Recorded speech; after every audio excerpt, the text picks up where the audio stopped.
This FA Cup third round picks edition of the Premier League Gambling Podcast on the Sports Gambling Podcast Network is brought to you by Underdog. Underdog is hooking up new customers. Play just $5, get $75 in bonus funds. Sign up with the code PLGP.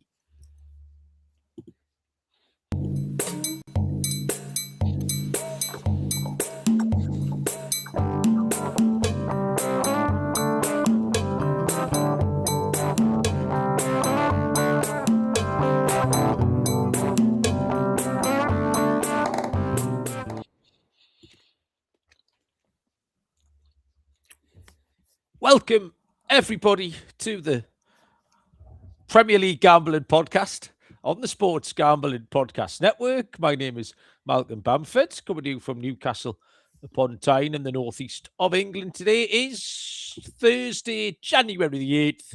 We are here to look back over a wild, until tonight, midweek Premier League slate of action before we take a little bit of a break and get into the FA Cup third round, which takes place this weekend from Friday all the way through till Monday, I think. We're a couple of minutes late. I just said to Barry. Barry said I was perfectly ready to start, and then a wave came over me, and I didn't know I was going to end the sentence. A wave came over me that I had to go and get some cheese, is what he said. So Barry is 6 minutes late, because he has got some cheese. I'll vouch for him. Nice. Barry, how strong was the wave, and what kind of cheese have you got? I've got two kinds of cheese. I've got a bit of Gruyere and a lovely smoked cheddar. The smoked cheddar is beautiful. And that urge didn't come over you 3 or 4 minutes before the show started? No, it was literally just as I sat down. It was a strange one, but you got to do what you got to do. Mate, yeah, fair enough. I'm fully cheesed. I'm cheesed out, Baz. Christmas has cheesed me out. I've had to finish off. I've still got the tiniest amount of Stilton left. I'll have to get through tonight because it plays on your mind when it's there. Because I don't want to eat any more cheese, but I'm not going to throw the cheese out. I will have to eat all the cheese, but that's all that's left now. There's a little brick of Stilton, and that's I've still got lots of. I've got loads of Stilton, Shropshire Blue, Stilton. Someone else. I've got a few unopened ones that I'll have to deal with at some point. But I tell you what else I'm all out of. Everyone's having a go in the chat here already about me not having enthusiasm for cup picks. I'm all out of the Premier League. I think I've got Premier League fatigue, Malcolm. It's been a lot, hasn't it? It's just been 2 shows a week of Premier League, and now it felt quite refreshing to look at something different. It did. I felt exactly the same. It was a nice time to have a break, especially coming off what was really an all-timer. Arsenal-Liverpool spoiled it a bit tonight. Because when I started making my notes, I thought we'll go through the eye catchers, but there was that many things to talk about. I think we probably just have to go game by game, apart from that shit tonight and the Palace Villa 0-0. Even if the result wasn't unusual, there was some mad stuff happened in just about every game. So we will go through all of that, because that was one of the best midweeks. The picks were okay, some good, some bad. Saved by Fulham as an underdog was one of my best ones. Obviously, I went to the Newcastle match, and that was just wild. Didn't come down till fucking hell 1, 2 o'clock in the morning. I was still watching all the highlights and trying to get my head around it. Explain it to Bob on the way back in the van. I was like, mate, you get maybe 4 or 5 of them in your life, because I can remember them. I remember the 4-3 against Villa, when Dwight York scored a hat-trick and lost. I remember beating Bradford City 5-4. Mark McGee scored a hat-trick for us that day. Various other 4-3. Not you can remember them. So I was saying to Bob, get your head around that, because that doesn't happen very often at all. It was wild. We'll come to that, like I say, when we go game by game. The big news, Barry, not wanting to bury the headline, is the fucking draws. Courtney's or Patrick has just been on YouTube from the last show talking about it. We talked about the draws. I'd crunched the numbers and then put it to Dave, who'd explained why it was happening. And we got 5 more this week, 5 out of 10 for another 18.15 units. So over the last 3... Two late winners as well. Was a whisker. Yes, I made that in my notes here. Newcastle and Bournemouth both scored, 95 and 103. So the last 3 game weeks, we've just said we've had 3 game weeks. Was that the space of a week? Midweek, Saturday, midweek. 31.85 units of profit, that is. If you'd staked 30, you would have returned 61.85. So for your tenner, you're looking at 320 quid. Now, with caveat that we did say it was the congestion thing, do you know what I mean? So in the next game week, I wouldn't be rolling into it expecting 4 or 5 draws. It was Data Dave explained what it was. It was the rotation, the congestion, and the quick turnaround. So, but Barry, we can start penciling this in for next season. Over Christmas, we can make our January money in Christmas. You had a. Do you want to do your? Well, no, we'll do that later on. You got a tit list nomination for tonight, but like I say, we can kind of go game by game. We'll say hello to the chat. Squad numbers 7 and 9 were first in. Callum and Lee. Lee straight in with his pick of the week, which is Burnley to get humped off Millwall. I don't know what price they are, actually. I am doing that game, actually. I'm on commentary for that game. I was supposed to be doing Charlton Chelsea, but they changed me today. Millwall is 72 plus 350. So Lee reckons NBA bank accounts on Millwall. Parker will make loads of changes, play the second team and the first team on, which used to start with. So there you go. So there's Lee. Danny's here, Danny Midler. Welcome along. I think that's about it so far. But if you are lurking, by all means, say hello. I will also point you towards all of our free picks and podcasts in one convenient place, the SGPN app. Download it for free in your app store. Just type in SGPN. We kind of go game by game. Is there anything you wanted to mention before we sort of get stuck into this a little bit? What, you want me to chuck my tit list nomination out now? It's up to you. Or we can wait till we get to the game. Let's get it out. There's Martinelli's got to go on the tit list for his behaviour at the end of that game, hasn't he? Yes. He did act like a tit. I mean, I assume Mikel Arteta is permanently on the list. Right, so our show admin isn't that good, Barry. Now, I've got the tit list in front of me. I'm fully aware what it is. But there's a couple of things happened on it, which I don't understand. I can't remember why we wrote this. So, the tit list as it stands is Goldbridge, Owen, Ferdinand, Arteta, Anthony Gordon, and Arne Slot. That's fine. The names Goldbridge and Ferdinand both have the words 1 season written next to them. And that's the bit I don't understand. Can you remember what that meant? I've no idea. It's Have very they been on for a season? Are they on for another season? Did they get beat? I don't know what that means. There's no key. Yeah. Barry, I didn't write the key Anthony down. Gordon can come off. I'd rather take Gordon off than Goldbridge or Ferdinand because they're always tits. I thought the minute I looked at it, it was clear to me that Anthony Gordon, I think we put him on when he cuffed that Brighton defender in the face and we got knocked out. Was it that or was it the Virgil van Dijk thing? I can't remember. It was one of them though. Yeah. It was a sending off. We should probably write that down as well. But like I say, sloppy housekeeping on the tit list. This is where the listeners, this is like people who have actual listeners. There should be a spin-off show, Barry. You know, like the Traitors Uncloaked. We should have a spin-off show like Callum and Lee should do a spin-off show. Write this down. This is good, this. Like the Premier League Gambling Podcast, All Bets Are Off. That's a fucking good name. Write that down. Good, that's good. Yeah, I like that. I was like a young Richard Osman there coming up with TV formats. And they'll talk about... And someone then will have full list of the tit list and why people... And when people were put on there. Like what episode number, what minute, and the reasons. So anyway, Goldbridge and Ferdinand 1 season. But I immediately thought Anthony Gordon has to come off for Gabriel Martinelli. Yes, absolutely. Everyone fine with that? For anyone that doesn't know, it was just ridiculous. 93rd minute, Connor Bradley has probably snapped his ACL on the touchline, at which point Martinelli's unhappy because he wants the game to continue. So he throws the ball off him first, then knees him in the back, and then throws him off the pitch whilst his legs hanging off. It's not ideal. I can't understand why his own players didn't just go and give him a clip around the ear and say, stop being stupid. The thing with Martin is he's permanently fucking injured. He should understand more than anyone. He's rolling about. There's always something wrong with him. I mean, I hate Liverpool as much as anybody, but when, I wouldn't have had sympathy for one of them. But, you've got to just deal with that situation a bit better than he did. So, Martinelli's a tit. Get him on there. Even in the and we've said, though, that's part of the Arteta thing, innit? In the background, while all that, on the third replay, Arteta was just in the corner, just fucking throwing his arms around like a twat. And then the corner comes over, Gabriel heads it wide, and there's another fella in the technical area, down on his knees and throw, just fucking grow up the lot of you. Absolute twat. Arteta did eventually get booked tonight for continuously leaving his technical area.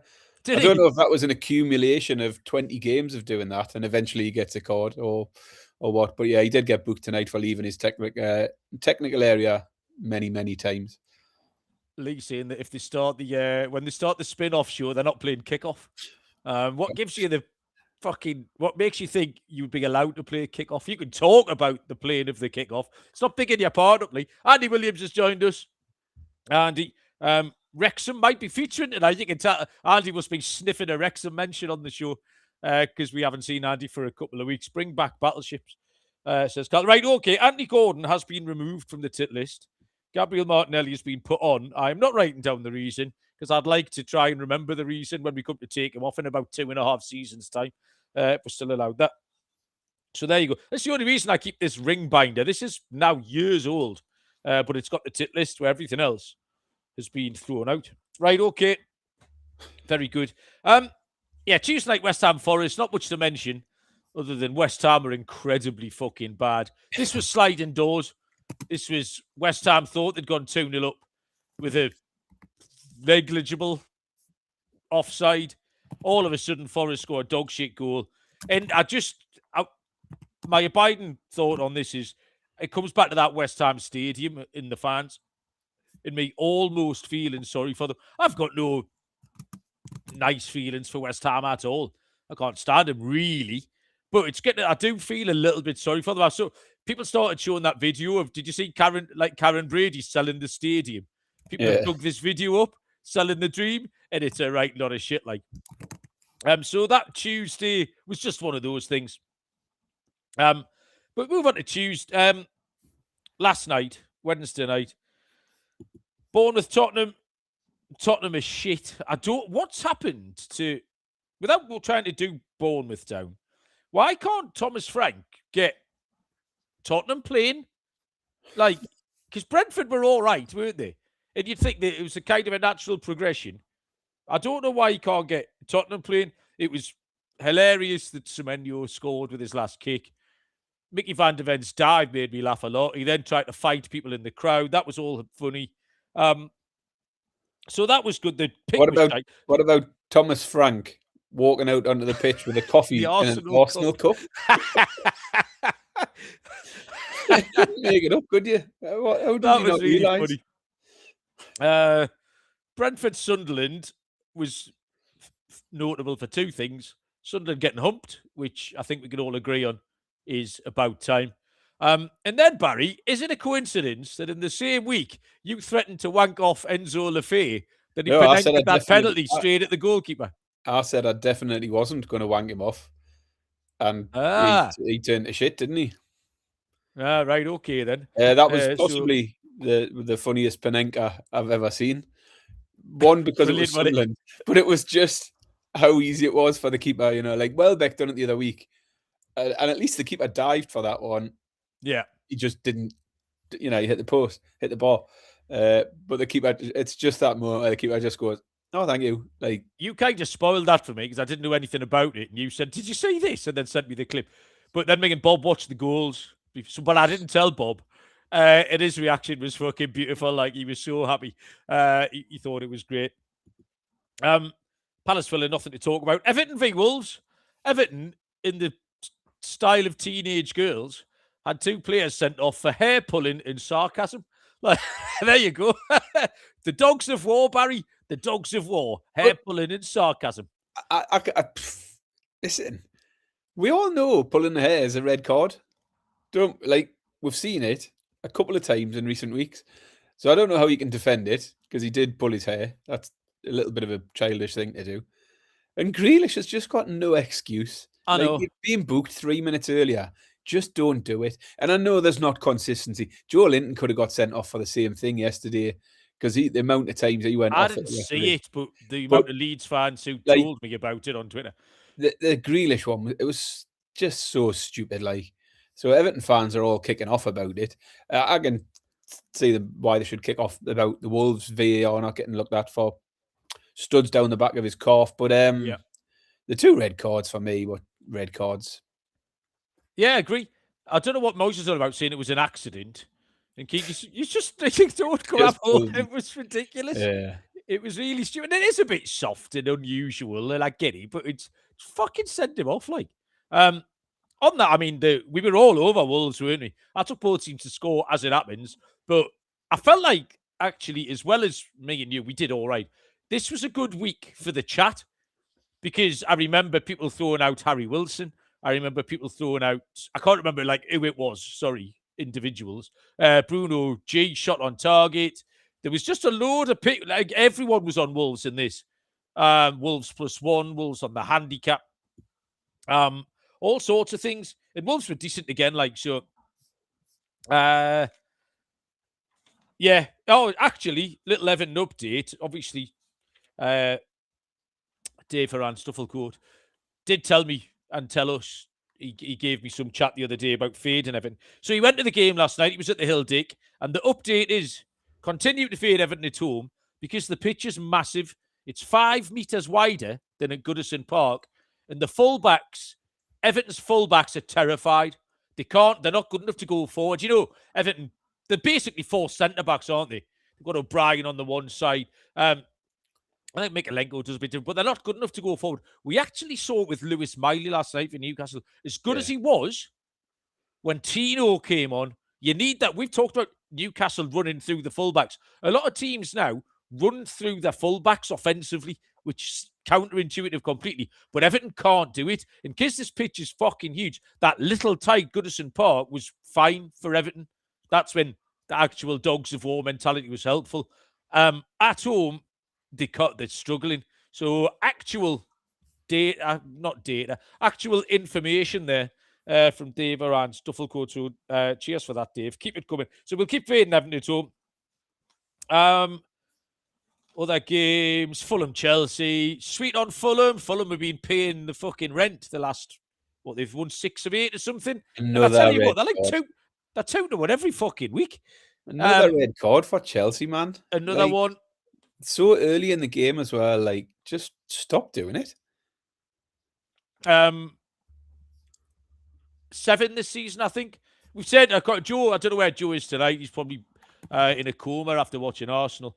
But petulant children is Joe's line when we talk about Chelsea. And it happens all the time. We saw it a few weeks ago.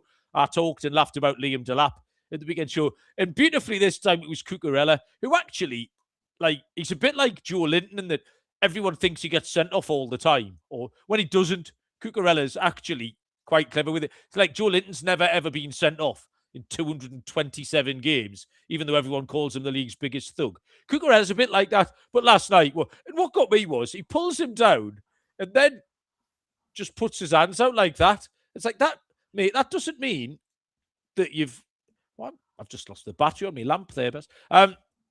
Yeah, that doesn't absolve you of the fact that you've just pulled him down. It's ridiculous. So I enjoyed all of that. I enjoyed Chelsea. Fulham winning. Don't know what Rosina will do about that. I will find out.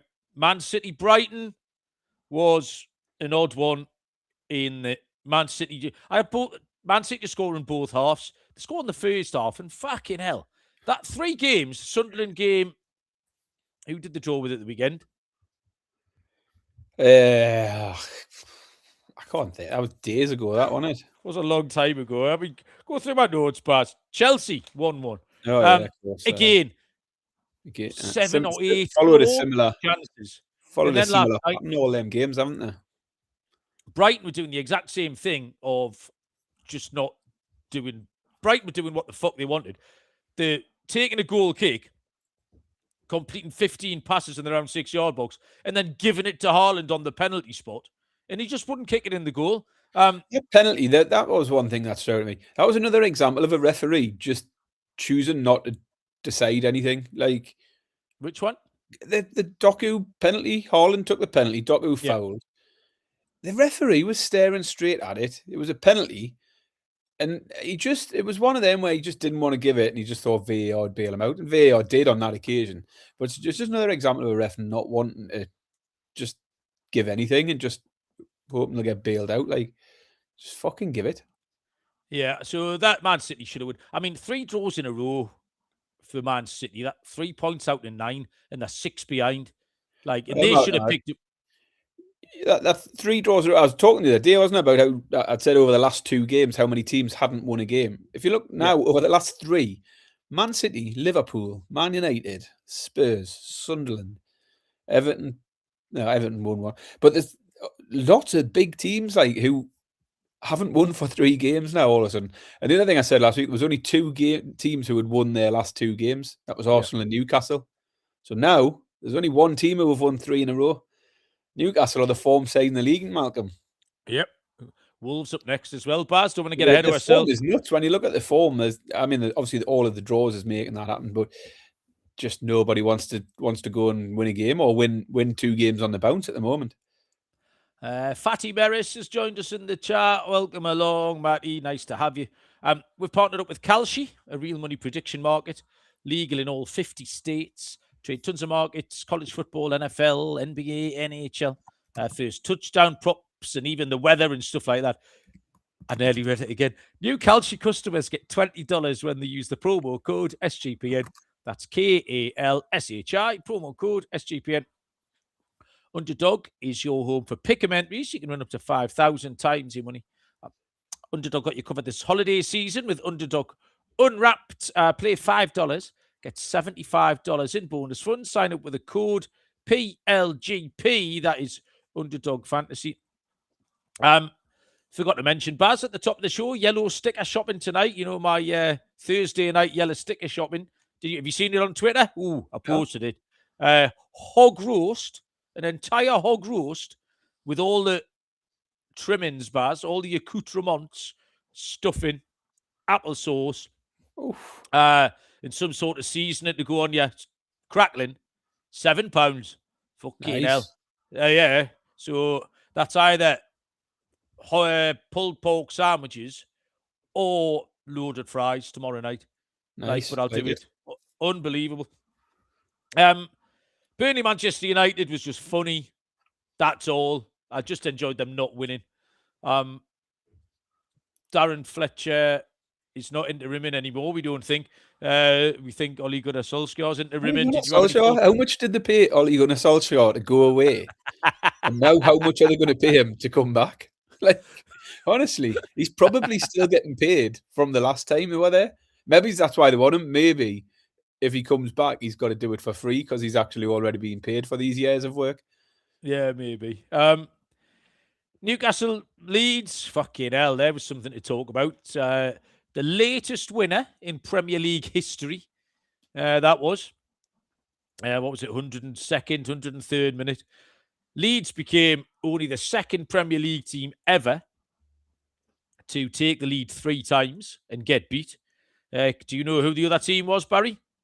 Probably Newcastle, I would imagine. No, it was Leeds United as well. It was only 2 years ago against Tottenham. 2022. However many years that is.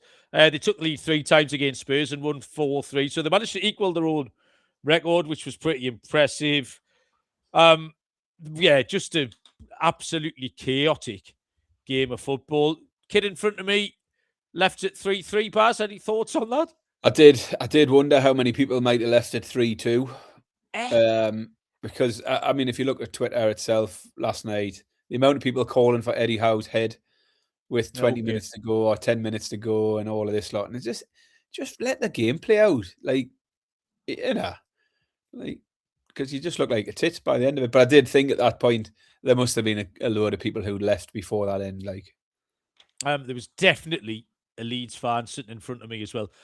I know in part because of his behaviour, but also I know more accurately because I was reading his WhatsApp messages for a large part of the first 10 minutes. You know, when someone's got the phone in front of you, you always have a look.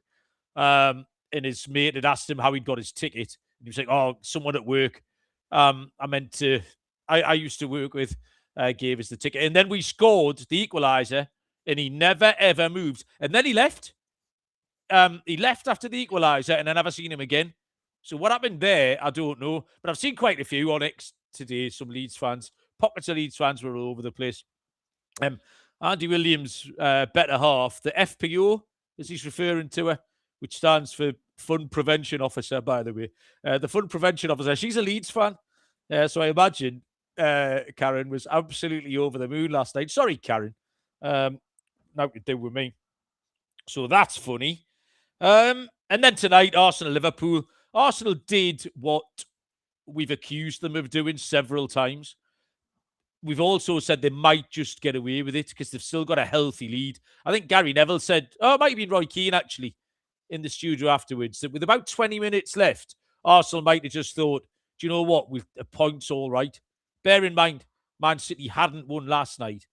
So, again, no goal. We've talked about they've won with own goals, with penalties, etc. Then tonight, I mean, they've gone to Liverpool and lost 1-0. They've drawn 0-0 tonight. And that's what they are. And I still think it would catch up with them. But I was pleased to win tonight because the other thing is, from a neutral point of view, is you want to keep it mildly interesting. If they go 8 points clear, it is a lot. Now, the gap's now 6, and they've still got Man City to play. So they've kind of got 1 game leeway, which isn't, like, insurmountable. Do you know what I mean? With some hard games to play. But big thoughts on that, Baz?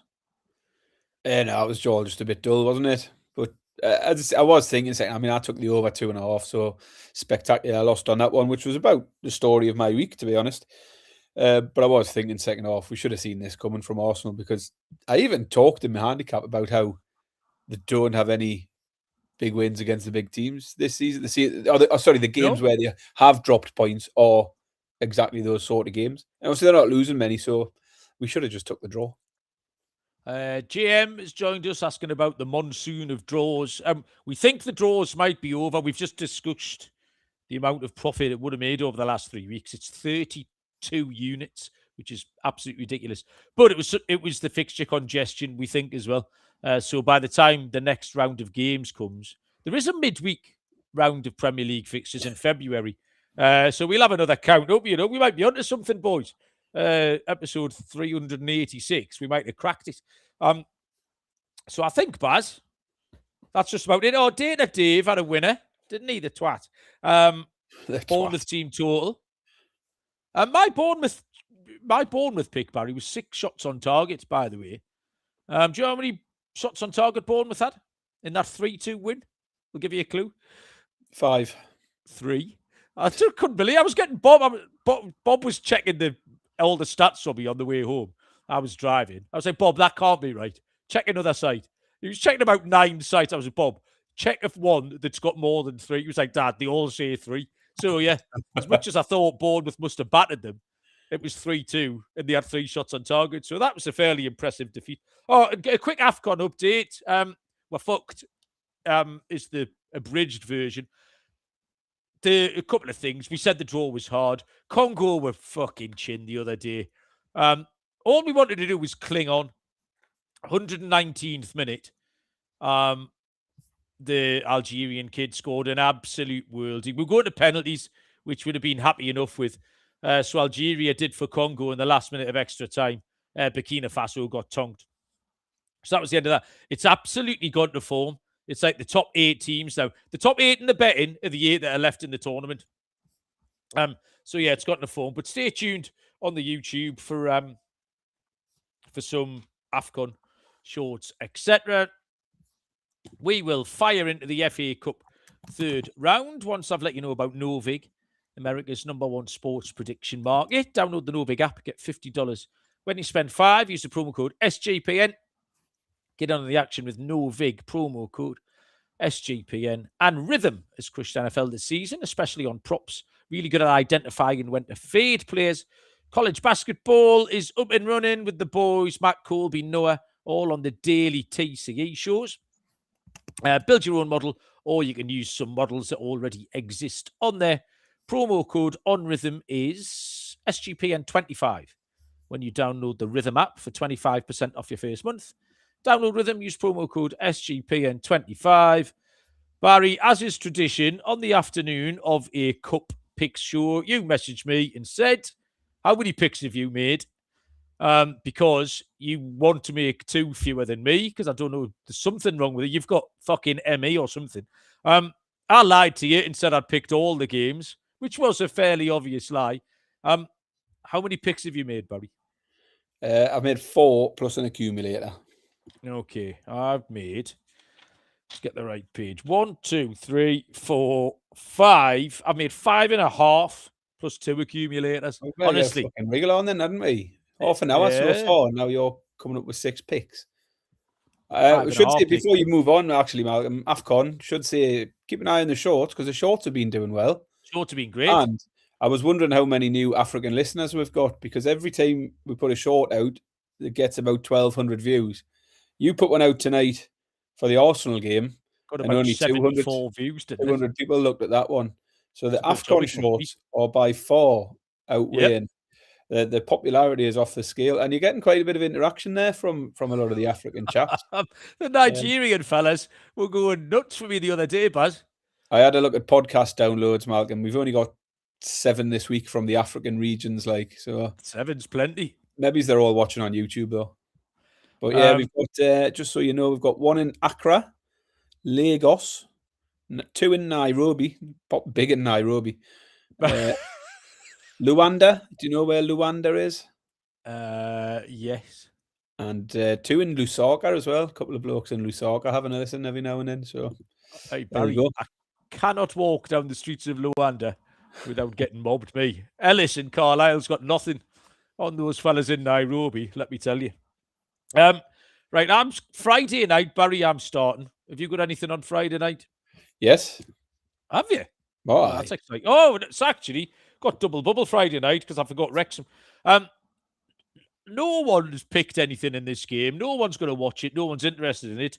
I made a pick in the 7:30 kickoff between MK Dons and Oxford United, Barry.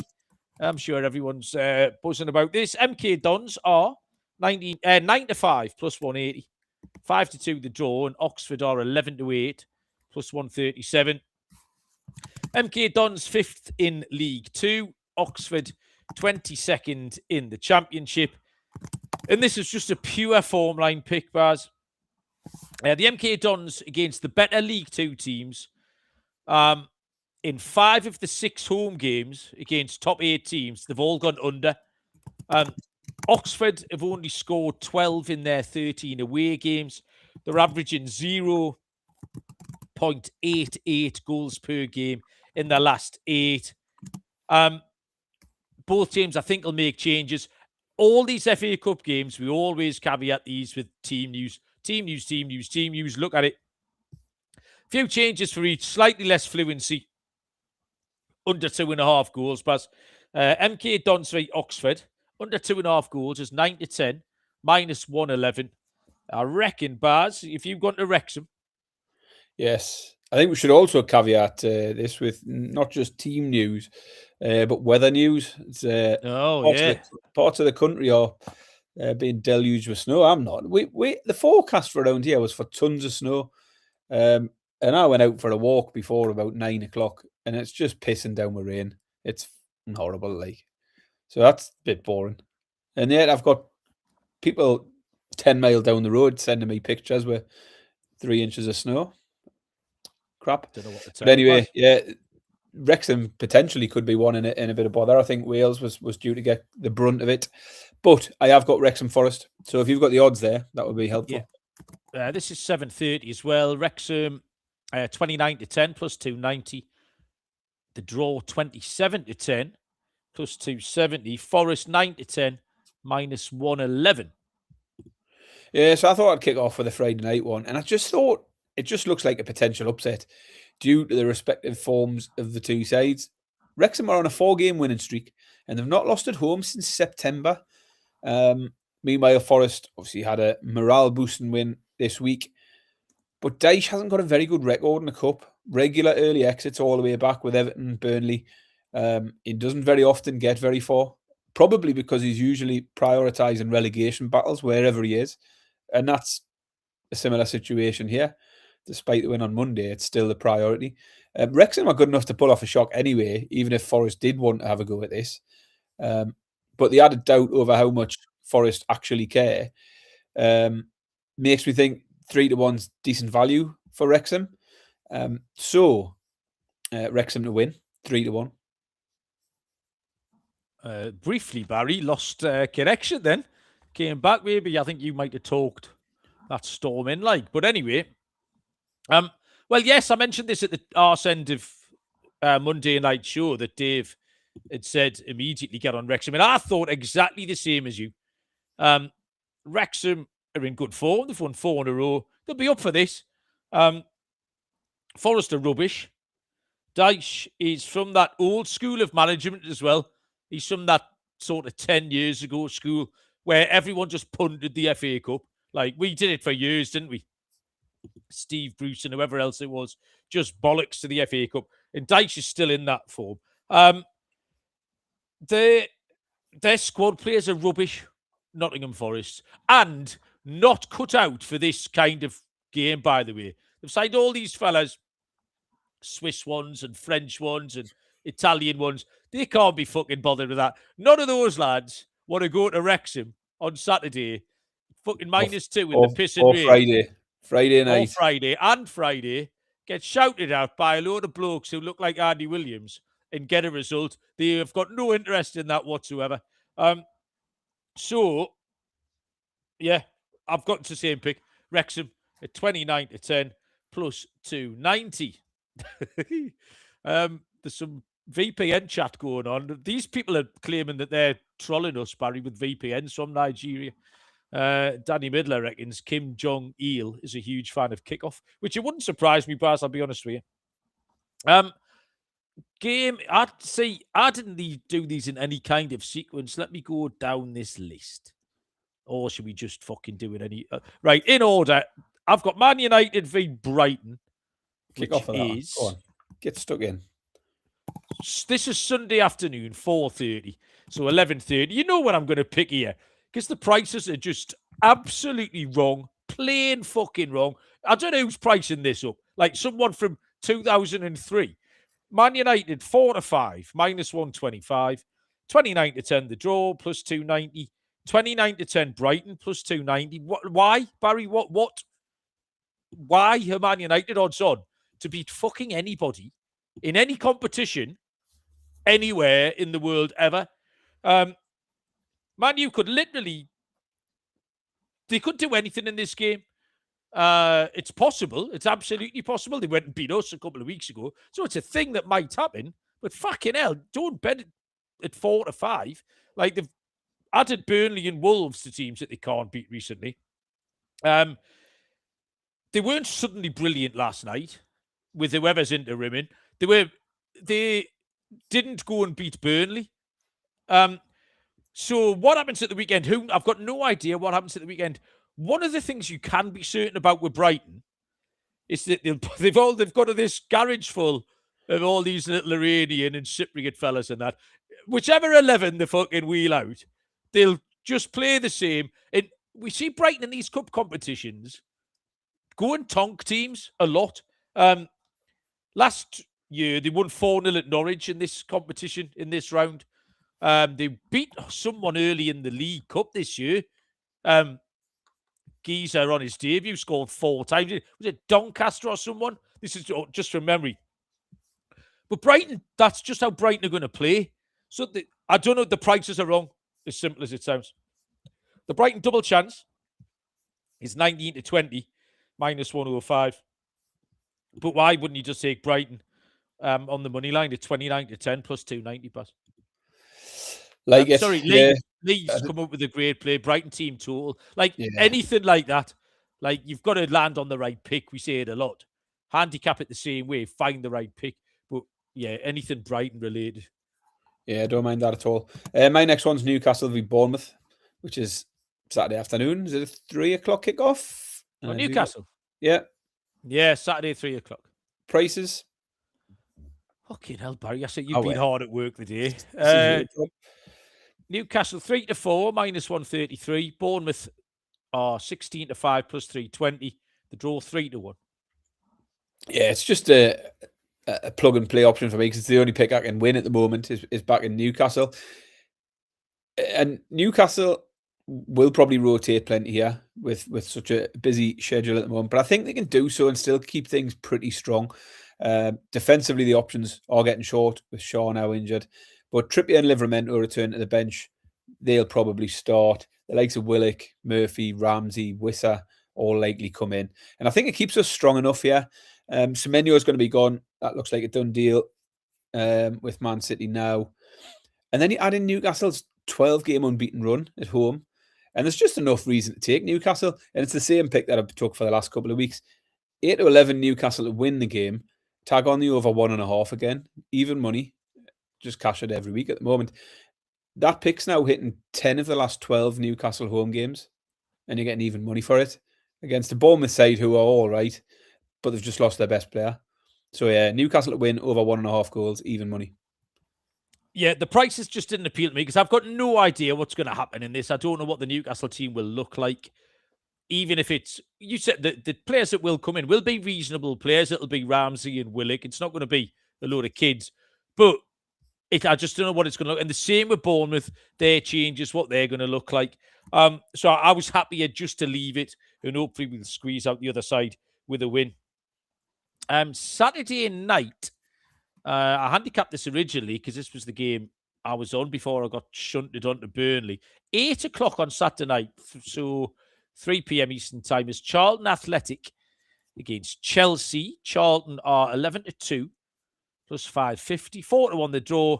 Chelsea 2-5, minus 250. I've got a lot of dogs on my card here, but this is the chalky one. This is 19th in the Championship. Charlton 4 points above the relegation zone. So their minds will be elsewhere, Charlton. This is one that might just be quite happy to put in a little bit. They're on a horrid run as well, Charlton. They've lost 7 of the last 11 with just 1 win in there. They've got a lopsided split between home and away games. They've not been terrible at home. But 4 of their 5 wins, 4 of their 5 home wins were against bottom 7 teams in that division. Chelsea are used to the rotation. They do it a lot. The Conference League victory last year, they had almost an entirely different squad. And I looked at the Cardiff away game in the Cup last month, which felt like quite a decent comp. Cardiff who were top of League One. And they do rotate, but the people they bring in, they've got players to bring in. It was Badia Shield, Hato, who they spent a fortune on, Buonanotte, Gittins, who they spent a fortune on, Gooey. And then they won it off the bench with goals by Neto and Garnacho. And it just looked like this looked almost identical. They're a good price on the handicap. Chelsea minus 1.5 is 11-10, plus 110. Yeah, I don't mind that one at all. Next up for me is another Saturday game. I've gone to Sheff Wed versus Brentford. I've got the prices here for this one. Oh, good. Sheff Wed are at home. They are 15-2 plus 750. The draw is 21-4, which is around plus 520. And Brentford 27-100, close enough to minus 400. Brentford. I mean, Sheff Wed's season was over before it started, and it is now just a case of them seeing it out, getting a new owner at some point soon, and then looking to rebuild for next season. There's no reason really for them to not have a go here, because they've got no chance of recovery in the league. They're still on about minus 2 points or something. But I just don't think any of that matters really. I just don't think they'll be good enough. They are absolutely weak as shit. They concede a shitload of goals. 8 of their last 11 games saw them concede at least 3 goals. They've just had back-to-back 3-0 defeats in the Championship. And meanwhile, Brentford have come into form, up to 5th in the league, unbeaten in 5, and have scored 13 goals in the last 5 games. They've scored 3 or more 8 times already this season, Brentford. So I was torn between a few options. The handicap, minus 1.5 for Brentford, was a little bit too short. I then considered Brentford score both halves at 5-6. But ultimately, I've just come back to the team total. As I say, Sheff Wed regularly concede 3. Brentford have scored 3 often enough this year. Form lines for both teams play into this one. So Brentford team total over 2.5 at even money. I remember Brentford went to Grimsby, didn't they, in the last round of the League Cup, I think, and scored a gazillion. Or the round before the last round. They went to Grimsby and scored a ton. Yeah, I don't mind that at all, Baz. Good night for Igor Jesus again. The other one, Thiago. I'll get me Igor's mixed up. It was Connor, wasn't it, who was talking about his huge price the other day. And he got another 2 goals closer to Haaland. I tell you what, Haaland got one, didn't he? Haaland got one, sorry, yeah. Haaland picks up a little knock, and he's absolutely live. Like, Barry, kick off. Kim Jong-un is tuning in, apparently, in his fucking big pants. The ball is in, Barry, just over the halfway line.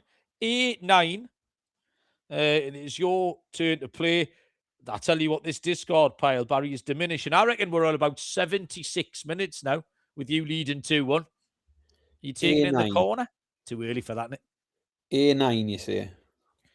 A9, I say, yeah. Right, if you're going towards the blue bit. Yeah. Yeah. Oof. My eyes are going all weird.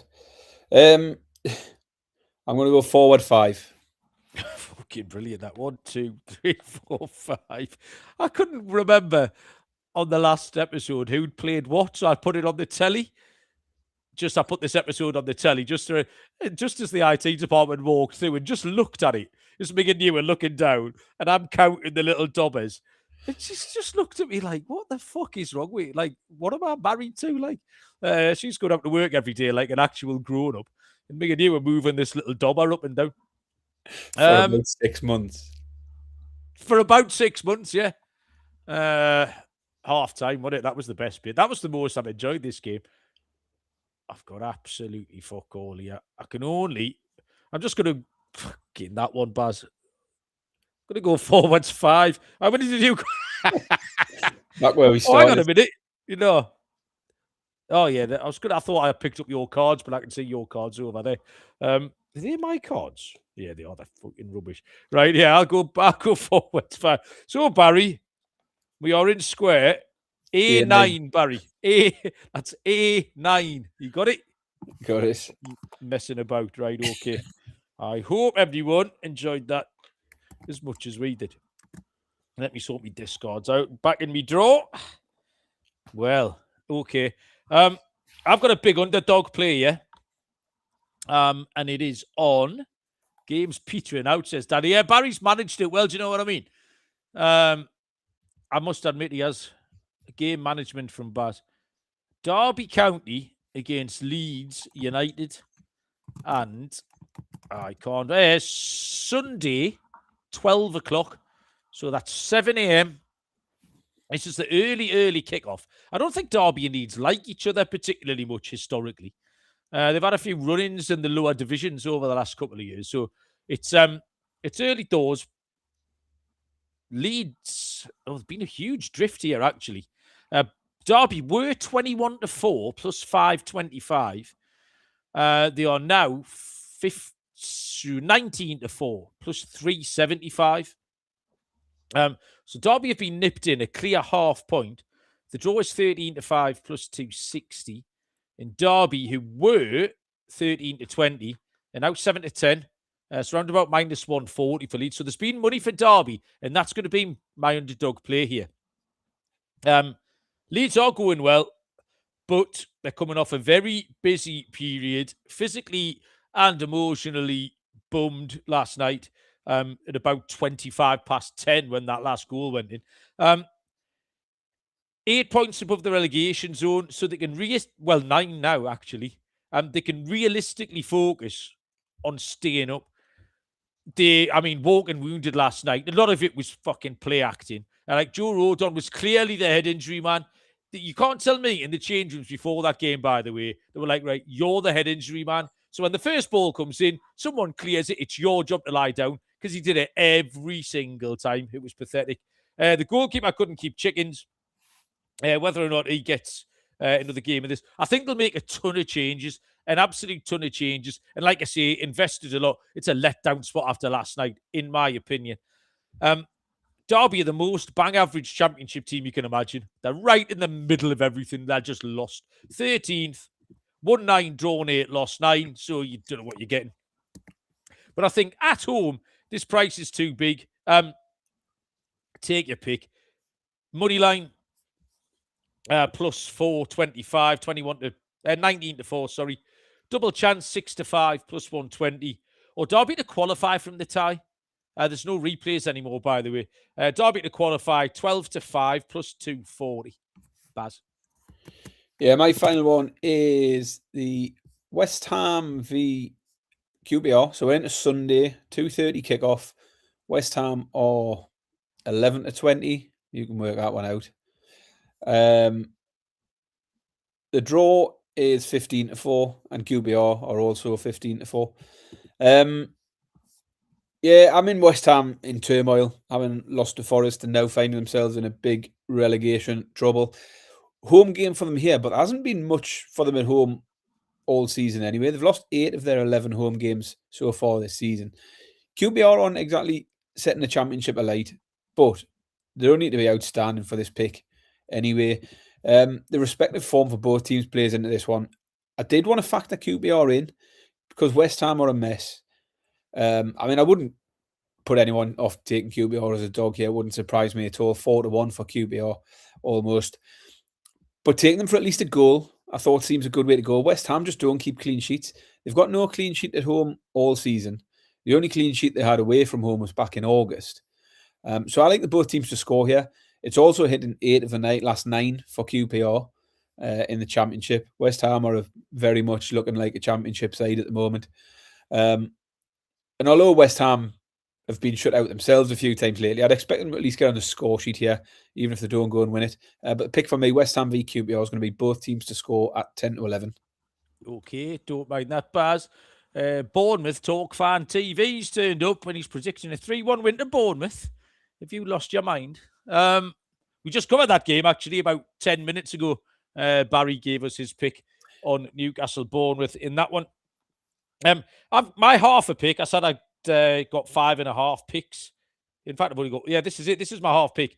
And it was into the Man City game. Man City taking on Exeter. Man City incredibly short, as you would imagine. So I just looked. You have to go, obviously, into the handicaps and stuff. The handicaps and the team totals. And I didn't actually mind it. They beat Salford City 8-0 last year at this stage, if you remember. Obviously, they'll make changes. They've looked, how they haven't scored more than 2 goals in the last 3 matches, Sunderland, Chelsea, Brighton, is absolutely ridiculous. So it was short. The handicap is -3, -3.5, which I think is perfectly fair. I think they can cover that. Because the team total, 3.5, is -138. It's like 8 to 11. It's really short. But if they do that, they're surely going to cover. So I thought the handicap was absolutely fine. Not big or fancy, not going to win any prizes. But when they knock up a 4 or 5-0 win, I think happy with that. Got a couple of parlays, Baz. I think you've got a couple. I've got a little corned beef pie Acca, which is a chalky 4-timer, 5-timer.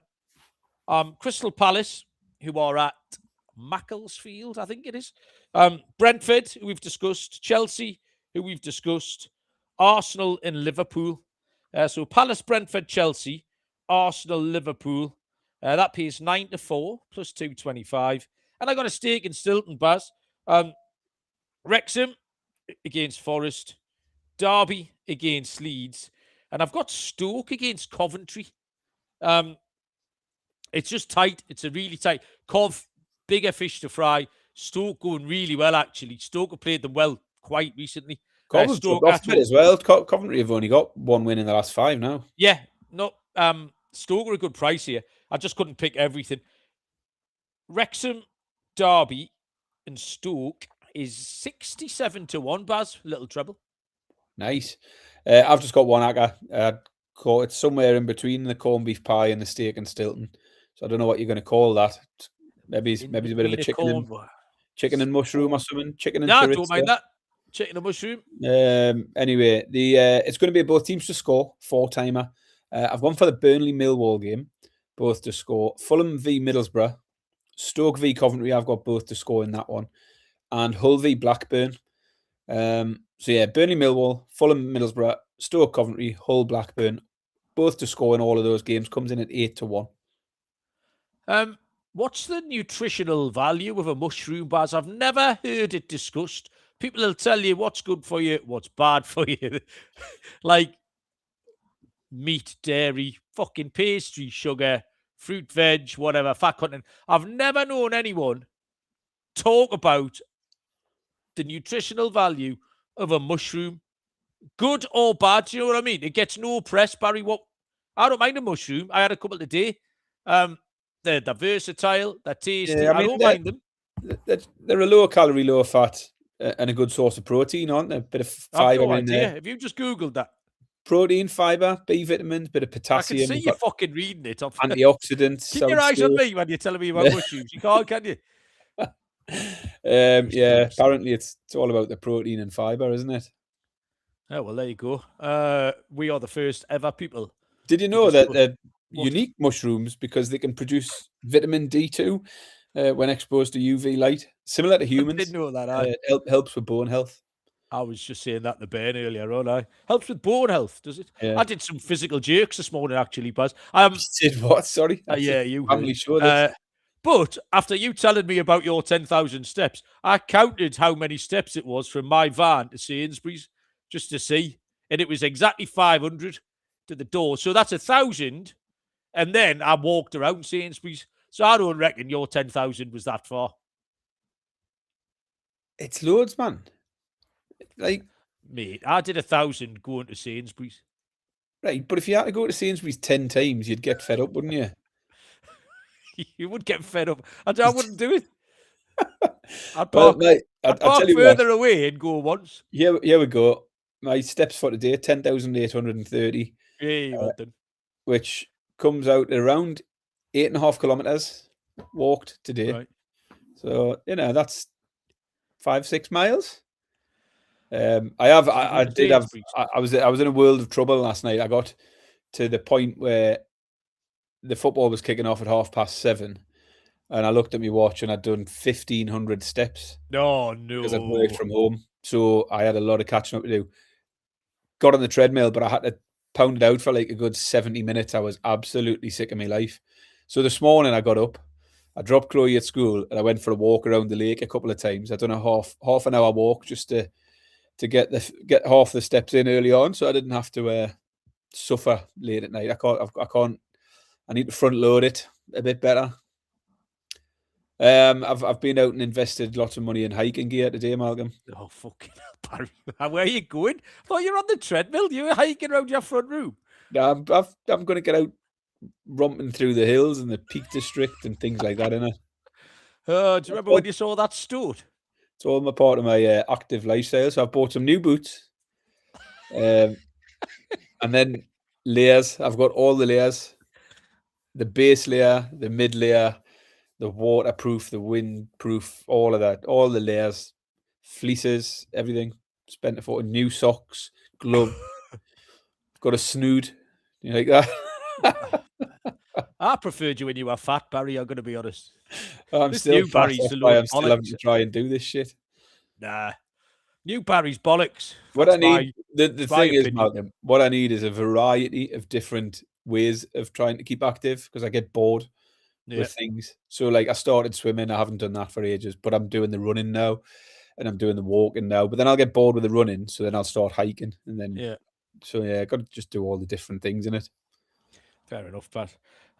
Well, as endlessly fascinating as that last 5 minutes was, I think we should probably let the people go. Because as we know, no one ever listens to these episodes. We're wasting our time. But I've had a nice time talking to you, Barry. Is there anything you want to tell the people? Danny Midler's come out with Baz Grills, which is Baz does grill. Baz Grills, right. There's some kind of talking about fucking spin-off shows because Baz grills everything he eats, doesn't he? He's on the barbecue. So a combination of Baz Grills and Grills. Someone work on that. You can talk about it on the spin-off episode of the Premier League Gambling Podcast, hosted by Callum and Lee. 5 nights a week, I reckon that they could do that.